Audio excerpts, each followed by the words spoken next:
Et si les backrooms n'étaient pas ce que l'on pensait? Et si ces couloirs vides, ces parkings déserts et ces bâtiments étranges parlaient plutôt de nos propres émotions? Depuis 2019, cette creepypasta devenue virale a fait exploser l'esthétique des espaces liminaires. Résultat, des centaines de vidéos, de jeux et d'histoires qui renouent avec ce sentiment troublant d'entre-deux. Pourtant, quelque chose a titillé ma curiosité. Existe-t-il un message profond derrière ce phénomène? Métro, boulot, dodo. Métro, boulot, dodo. Pourquoi ce schéma se répète sans cesse? Métro, boulot, dodo. Métro, boulot, dodo. Métro, boulot, dodo. Métro, dodo. Métro, boulot, dodo. Monsieur tout le monde s'est trompé de sortie. Pourquoi je me sens si vide? Où suis-je? Qu'est-ce qui s'est passé? Le retour aux sources.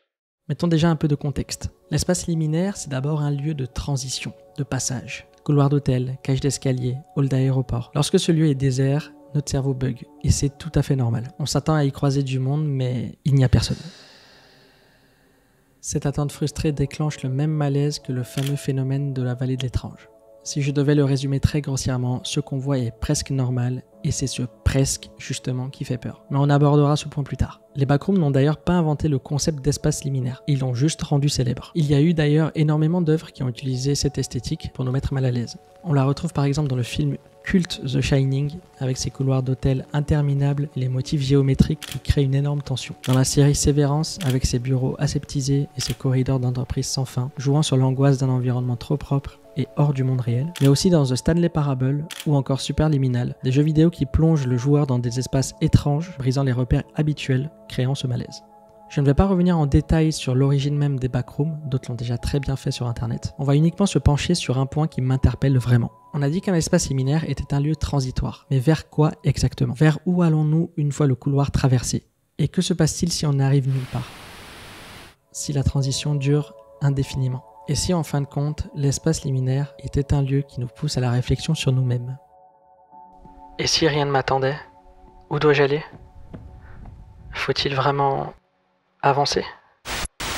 Au cœur de l'entre-deux. Pour mieux comprendre ce sentiment d'entre-deux, il est important qu'on creuse certains concepts qui en parlent. D'abord, la liminalité. En anthropologie, Arnold van Gennep a défini la liminarité comme la phase intermédiaire d'un rite de passage. C'est ce moment où l'on n'est plus l'ancien soi et pas encore le nouveau. Une période de flottement, sans repère. Une phase transitoire entre celle de la séparation, souvent comparée à une mort symbolique, et la phase post-liminaire. Ici, l'individu est réintégré dans la société dans son nouveau statut, comme une renaissance sous une nouvelle identité. Victor Turner a popularisé ce concept en montrant que, durant cette phase intermédiaire, tout était indéterminé et hors des normes habituelles. Les repères sont suspendus. On est entre deux mondes, dans une sorte de flou où tout peut arriver et où l'identité elle-même devient floue.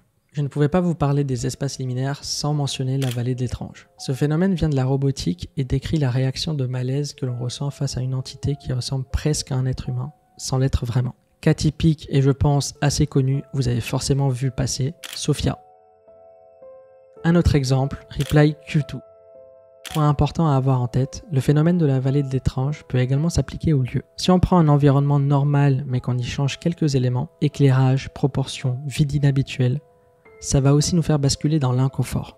Les espaces liminaires exploitent ce phénomène en étant familiers mais inhabituels, ce qui brouille nos attentes et génère de l'angoisse. Le dernier point est l'un des plus importants, le non-lieu. L'anthropologue français Marc Auger a introduit ce concept pour désigner les espaces de passage interchangeables où les personnes restent anonymes, sans attache ni identité propre. Ce sont par exemple des aéroports, les centres commerciaux ou encore les aires d'autoroute. Vous l'avez remarqué, ce sont des lieux où l'on ne fait que passer et où l'on consomme l'espace sans s'y approprier.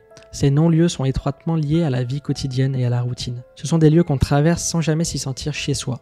Une aire d'autoroute vide au milieu de la nuit est un bon exemple. Un endroit purement fonctionnel, familier parce que identique à tant d'autres, mais qui devient oppressant si l'on s'y trouve totalement seul. Il n'y a plus personne. Je me sens si seul. Pourquoi moi? Pourquoi suis-je enfermé là? Pourquoi est-ce que je dois subir ça? Les niveaux comme état d'esprit. Maintenant que vous savez ce qu'est un espace liminaire, passons à nos chers backrooms. Née d'une simple creepypasta, cette légende a rapidement pris vie sous la forme d'un univers collaboratif avec des centaines de niveaux et d'histoires croisées. Vous y incarnez un vagabond prisonnier de ce labyrinthe. Pour en sortir, il devra franchir chacun de ces niveaux. Et si chacun d'eux avait une signification profonde? Niveau 0. Le seuil de la désorientation.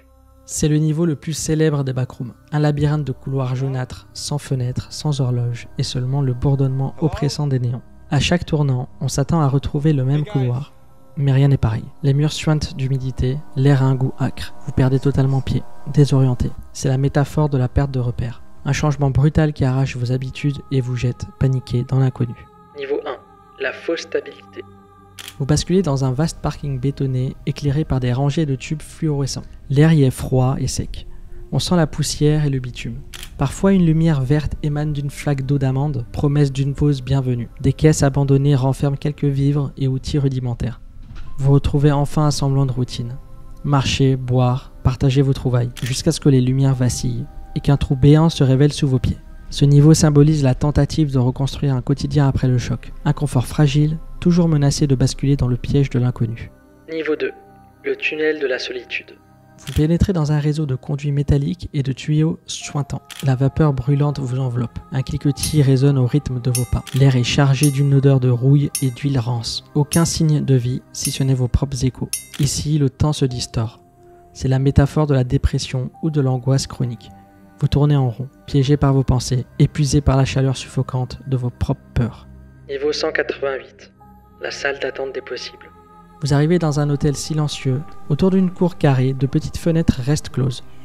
Puis l'une d'elles s'ouvre brusquement, laissant entrevoir un salon familier, une plage ensoleillée, un autre monde. Mais à peine soulevés, les rideaux retombent et la porte reste verrouillée. Ce palier représente l'ultime carrefour de votre parcours. Restez dans ce cocon paisible ou osez franchir la frontière vers l'inconnu. C'est le choix entre la sécurité stérile et l'espoir risqué d'un renouveau. Les monstres comme métaphore de nos peurs.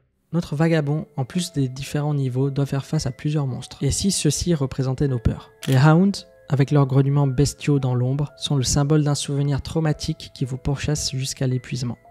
Des Facelings, des silhouettes humanoïdes sans visage, rappelant la détresse de passer inaperçu, de se sentir étranger parmi les autres.